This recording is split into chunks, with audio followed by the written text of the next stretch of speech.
كتير من الأصدقاء مهتمين جدا بموضوع فيزا الاي بي 3 بتاعة العمالة الغير ماهرة لأمريكا. فرصة جيدة جدا لو انت محوش جزء من المبلغ، هتقدر انك تستثمر في النوع ده من الجرين كارد، الإقامة الدائمة. زي ما بنصح دايما كل الأصدقاء اللي عنده أي فرصة انه يسافر على أمريكا السنة دي قبل سنة الانتخابات أو قبل تاريخ الانتخابات في شهر نوفمبر، أرجوك ما تتعطلش وما تتأخرش عن استغلال الفرصة. معايا النهاردة شركة BDV Solutions للمرة الثالثة، صديق جديد بنتكلم معاه عن أسئلة كتير بتوصل في التعليقات. أرجوكم اللي فاتته الحلقة الأولى أو الثانية يرجع يتفرج عليهم، هحط الرابط بتاعهم في صندوق الوصف علشان مش هنكرر الأسئلة والمعلومات اللي احنا ذكرناها قبل كده. هنعدي على البروسيس يعني كده مرور الكرام، ولكن هنركز على أسئلة أهم. وقبل ما ندخل في تفاصيل الحلقة بتاعت النهاردة، تحية خاصة جدا لكل أصدقائي اللي بيدوسوا لايك على الفيديو قبل ما يكملوه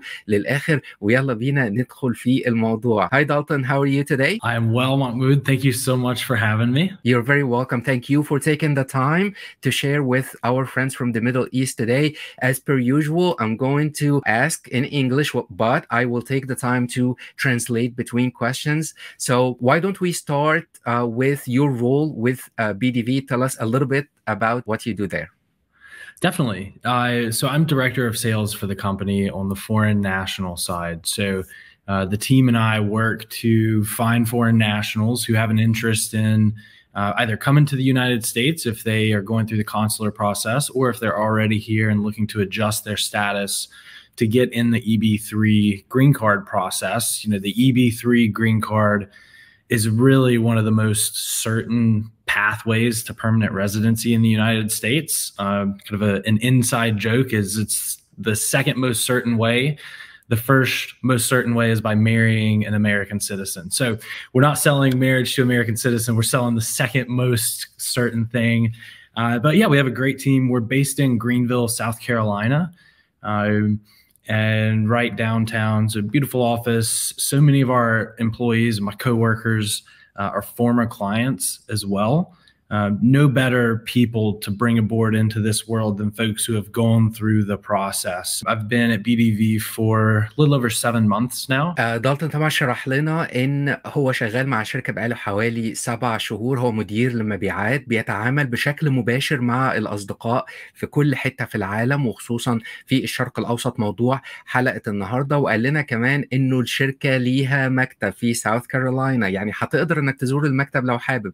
قال لي كمان ان هو شغال مع ناس جم على امريكا عن طريق الاي بي 3، واللي هي تاني اضمن طريقه لحصولك على الجرين كارد بعد الجواز. هم طبعا مش هيدولك يعني عروسه تتجوزها علشان تاخد منها الجرين كارد، ولكن هيدولك تاني افضل واضمن طريقه تحصل بيها على الجرين كارد، وهي فيزا الاي بي 3. لدرجه ان ناس جم على الاي بي 3 وبعد فتره بداوا يشتغلوا معاهم. Dalton, a lot of my friends in the Middle East are concerned because this year 2024 is an election year, and they hear a lot of news on social media about the fact that USCIS is maybe trying to pump new visas into the system to perhaps speed up the process a little bit for the different types of visas. I personally heard about 250,000 visas that are suggested or put on the table for this year. Can you give us your input based on the work that you do closely with the government about this issue? Yeah. You mentioned that we work closely with the government, and that's so true. So we have a government relations team headed up by our COO, Chief Operating Officer, a gentleman by the name of Chris Richardson. So he and the team, they are truly in and out of DC constantly. Lobbying. Our COO met with Biden and Kamala Harris earlier this year. So the relationships go all the way to the top, and we certainly are at the forefront of trying to advance not only EB3, but just the immigration and visa causes as a whole. We dug into that question a little more about what if person A gets elected? What if person B gets elected? And what we found is pretty interesting. And, you know, past performance is not always indicative of future results, but there's a pretty clear trend that regardless of a Democrat or a Republican being in office, little changes. So while on the surface, if you flip on the news, it looks like the immigration world's on fire. From an actual policy standpoint, the changes are not, rarely ever do we see, regardless of administration, big cuts, big slashes, big stoppages. I mean, you think about so much of the United States, such an immigrant-rich country, and in most families, you don't have to go back too far to hit immigrants. And so in my mind, another reason why it would just be horrifically unpopular to actually effectuate really negative change there is that reason as well. You're inevitably going to anger a lot of your base if you start preventing families from coming over. So at the end of the day, there's a lot of smoke, but there's not a lot of fire. سألت دالتون عن ايه اخبار السنه دي بتاعه الانتخابات والمعلومات اللي عمالين نشوفها على مواقع السوشيال ميديا ان هيحطوا فيا زياده او ربما يعني يكنسلوا بعض البرامج. طبعا دالتون شرح لي انه اكبر ميزه لشركه BDV ان هم عندهم تواصل مع الحكومه الامريكيه بشكل مباشر.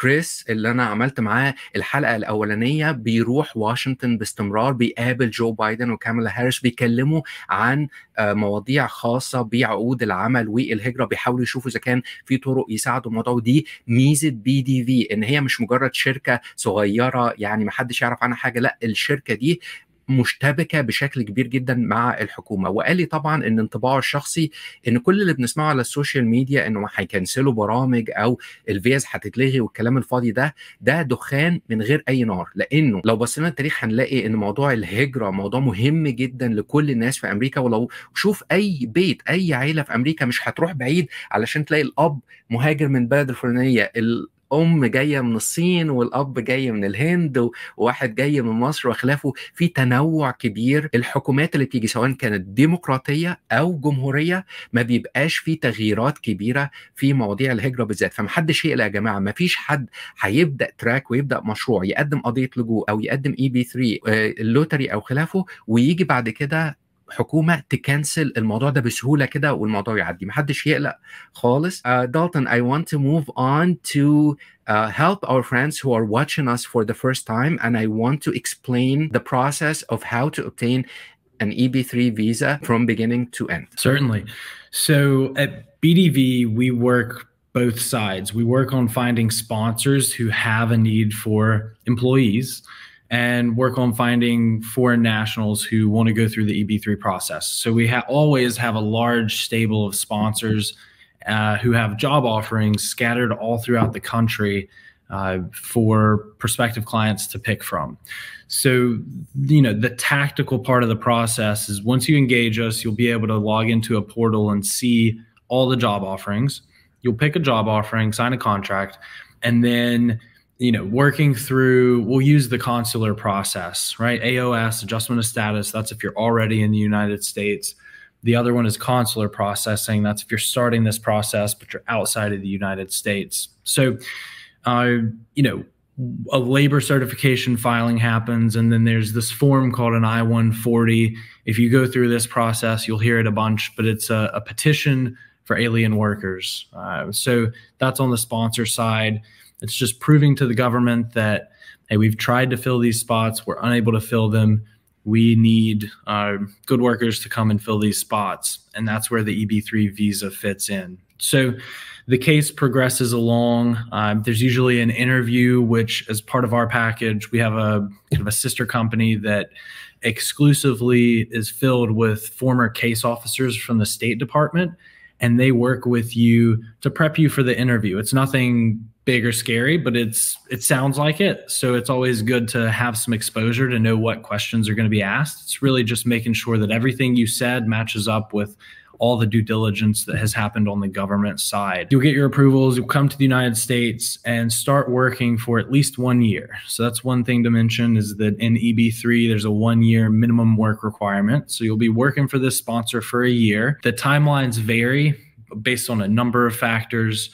But that's the general process top to bottom. And once you have your green card, you're a permanent resident alien in the United States. سألت دالتون عن العملية بتمشي ازاي، يشرحها لنا للناس اللي بتتفرج علينا لأول مرة، وقال لي ان الموضوع في منتهى البساطة. انت بتخش على الموقع بتاعهم، بتشوف ايه الوظائف المتاحة حاليا، لان هم شغلتهم التوفيق ما بين الشركات والوظائف الموجودة داخل امريكا، وبيدوروا على عمالة، والعمالة اللي تيجي من كل حتة في العالم. وكملوا معايا الحلقة الاخر عشان هنشوف الارقام من الاحصائية عن الفيز بتاعت الاي بي 3 اللي طلعت في سنة 2022 طلعت منين وكان عددها كام. بس اخترت الشغلانه، مضيت العقد على الشغلانه دي ودفعت القسط الاول. بيقدموا طلب موافقه وزاره العمل، الليبر ديبارتمنت. بيجي موافقه وزاره العمل. بعد كده الخطوه الثانيه هي الفورمه بتاعه الاي 140 بتاعه وزاره الهجره، ان عايزين يجيبوا الشخص الفلاني من بلده يحصل على جرين كارد عشان يقوم بالوظيفه دي، بعد ما يثبتوا طبعا بطريقتهم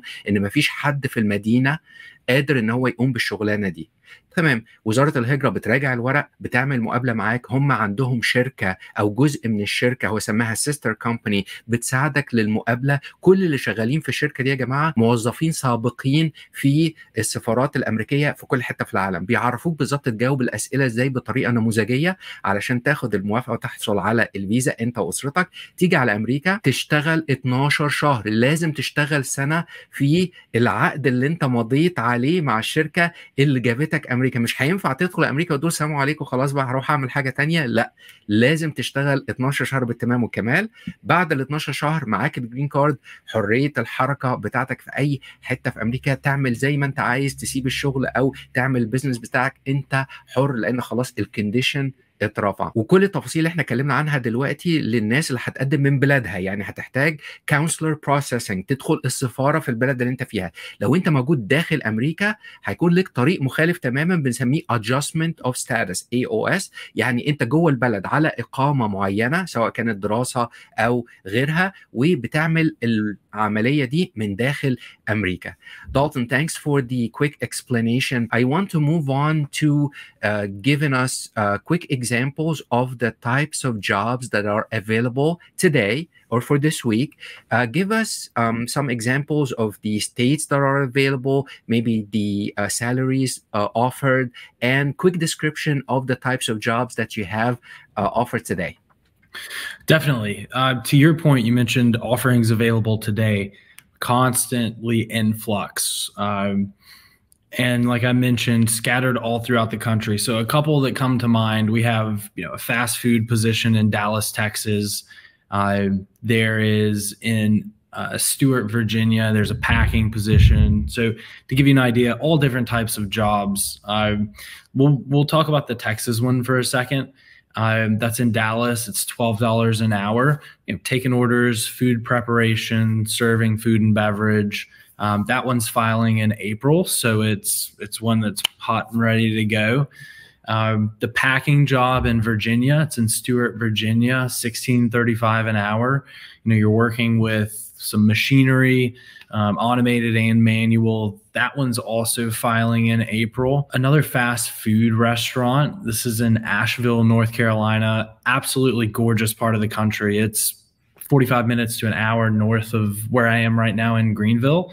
And that city has just exploded over the last few years, for better or worse. It's nice to keep some of this stuff quiet and secret, but it's grown so much. So, we're always looking to bring in different types of jobs. Variety is important to us because we know that people have family all over the country. People have interests in different parts of the country and living and moving to different parts. And so one of the most important things for us, is always going to be quality, right? So we visit so many of our sponsors before we actually formalize a relationship. Tom Kilby, who is my counterpart, he runs sales, but on the sponsor side, he visits sponsors very frequently. He has a manufacturing background, and so he has a really good eye to go into a facility and know, is it safe? Is it clean? Is it a place that you would feel great if you recommended someone to work there? So that's, I think, a really important piece. For us, it's not just, if you need someone, we'll match make. It's making sure that there's a quality sponsor there for us who our patrons like and enjoy working for, and eventually we can do more business with them and place more foreign nationals there. All you have to do to see all of the offerings that we have available is go to bdvsolutions.com, create an account. Doesn't cost anything. Then you have the same access to all the job offerings that I do, that everyone else does. Awesome. You threw a lot at me there, so let me see if I can remember to translate everything.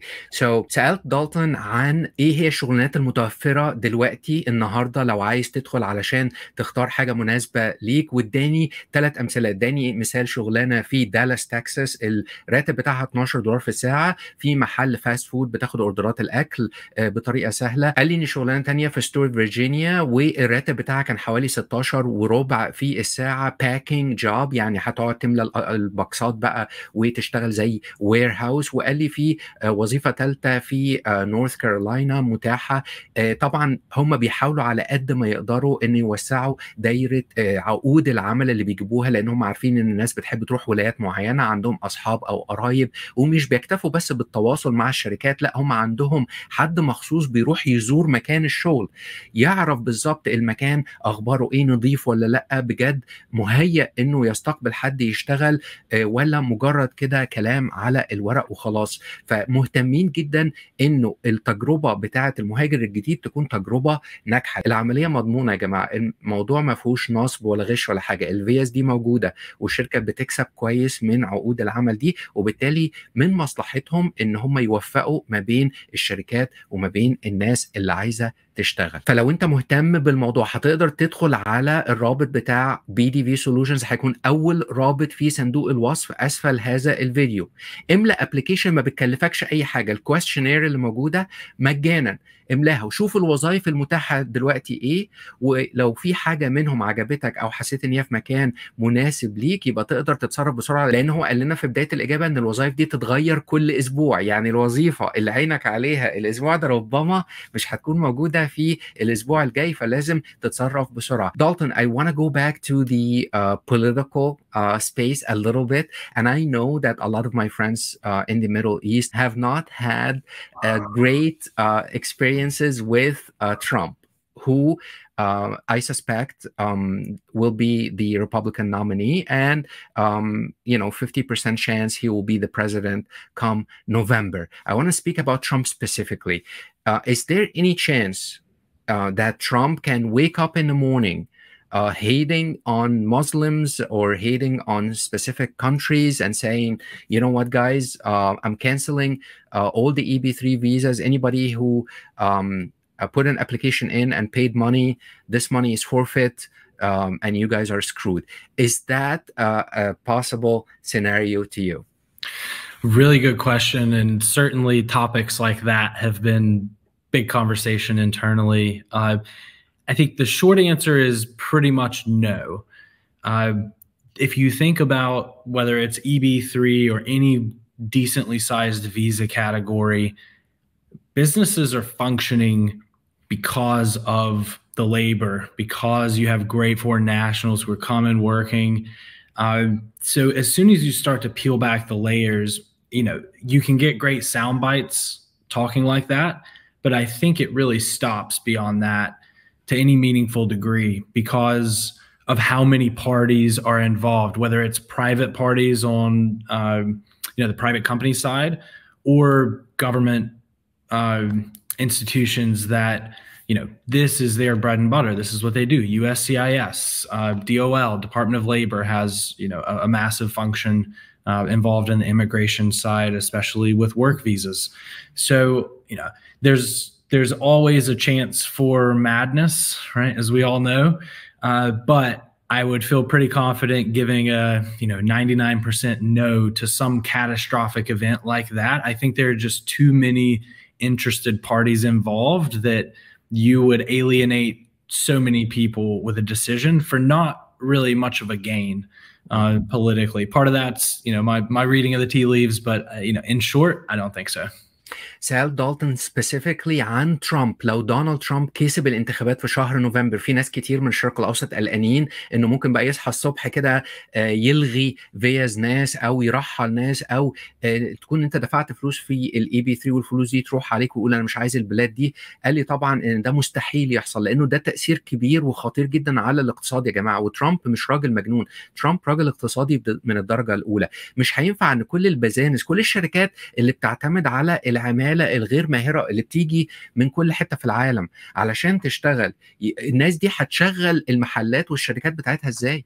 اللي بيقف في المحل بتاع الفاست فود، المطعم وخلافه، اصحاب الشركات هيجيبوا ناس منين؟ مفيش، الاماكن دي ما فيهاش ناس تشتغل اساسا. فمستحيل من وجهة نظر دالتون ان يحصل يعني حاجة خارقة للطبيعة زي دي، ان ترامب يقول خلاص يا جماعة ما هنلغي البرنامج بتاع الاي بي 3.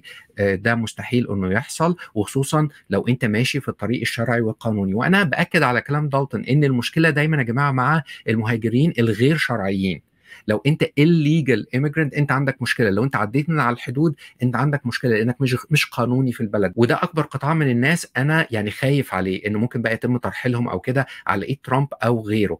انما طول ما انت قانوني وماشي مع وزاره العمل ووزاره الهجره وكل ورقك متظبط، ما تقلقش من اي حاجه، سواء بقى جه ترامب، جه بايدن، جه فلان، جه علان، انت ما عندكش مشكله لان انت قانوني مع نظام البلد. اوكي يا شباب، معانا على الشاشه دلوقتي الاحصائيه بتاعه عدد فيز عقود العمل بأنواعها المختلفة اللي تم إصدارها في سنة 2022 من موقع وزارة الهجرة الأمريكية. واللي عايز يدخل يتابع الإحصائية دي هيلاقي الرابط بتاعها في صندوق الوصف أسفل هذا الفيديو. زي ما احنا شايفين بيدينا كل البلاد وعدد الفيز من أول EB1 EB2 EB3 other workers، هو ده الكاتيجوري بتاعنا بتاع unskilled workers أو العمالة الغير ماهرة، وبيدينا المجموع.